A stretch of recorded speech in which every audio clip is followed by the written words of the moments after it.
À l'approche des élections, beaucoup gardent des séquelles de la déception issue du tripotage des résultats des élections passées. Ils ont résolu de ne plus se rendre aux urnes car, disent-ils, il n'en vaut pas la peine. Il faut l'admettre, c'est choquant, très choquant. Mais ouvrez les yeux, regardez autour de vous. Ils reviennent. 5 ans après, ils reviennent vers nous.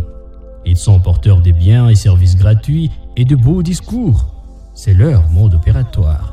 Après tout, ils croient avoir affaire à un peuple naïf. Ça a souvent été le cas, mais on n'est pas obligé de laisser l'histoire se répéter. Nous avons une chance de rectifier le tir.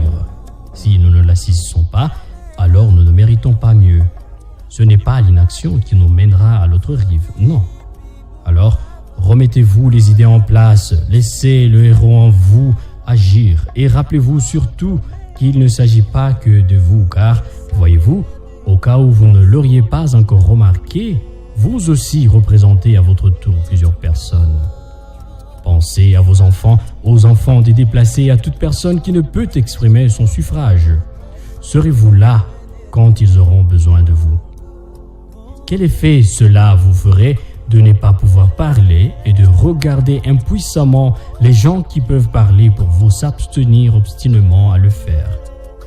Si vous ne pouvez pas monter au créneau pour ce genre, pourquoi mériteriez-vous que d'autres personnes montent au créneau pour votre compte?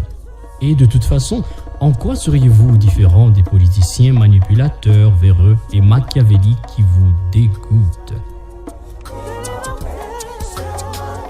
Le changement ne viendra pas d'une autre génération ni d'une autre époque, mais par nous et aujourd'hui, car nous sommes le changement que nous attendons, nous sommes ce que le Congo attend.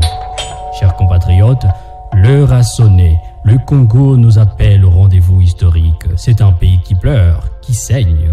Allez-vous lui tourner le dos encore?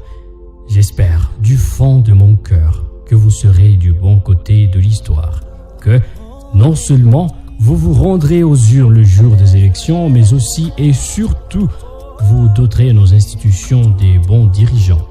Ce n'est pas la CENI qui vous appelle aux élections, encore moins le président de la République. C'est le Congo. Il nous invite à réécrire son histoire. Votre voix peut faire la différence. En fait, elle fera toute la différence. N'en privez pas le Congo.